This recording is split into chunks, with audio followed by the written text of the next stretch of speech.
Hello friends, welcome back to our new video, and congratulations, you have already reached a high level of our goal.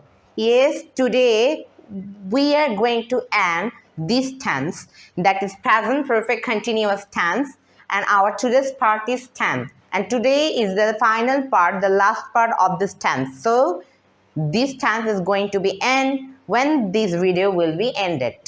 Okay, so you have already got a new level of goal. So in final part of this video, today we will just get the conclusion. Today we will just get the result, the simple structure that we have to keep it in mind.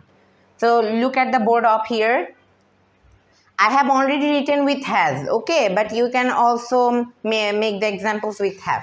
Remember, it has been snowing all day in positive. It hasn't been swimming all day. Has it been swimming all day? Hasn't been, okay. Hasn't, sorry, it will be hasn't it been swimming all day. Okay, we have to just keep remember, and also we have to just take this away.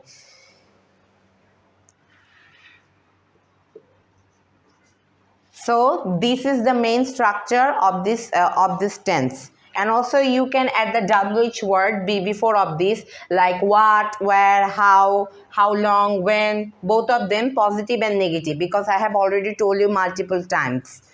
Okay, we have already finished this chapter. Now what do you need to do right now?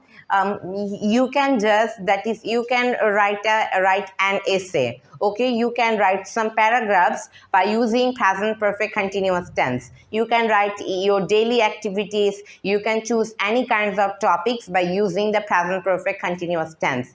And while practicing, while making the sentences, while speaking English to everyone, you can use the present perfect continuous tense like other tenses, and then you can understand which sentences you are doing the wrong, and also you can try to keep them, you can avoid them, you will try to avoid them, and besides like this, you will be master on this tense. And also that is, you may have some weakness of this tense, that is some sentences, some situations, and on this time you can watch my video, my previous parts of this tense, and then you can you can catch, you will find out your weakness. Okay, so this is the main thing. You can practice this any kinds of topics, you can communicate with everyone, and you can read the books. Okay, you can read the definitions, you can chat the AI, okay, by using the present perfect continuous tense. Then you will be clear, and then you will be a genius on this tense. Okay, by the way, if you like this video, just like, comment, share, and follow my video as you did the previous tenses, and just keep watching my video. See you in the next video with a new fresh tense, and bye for now.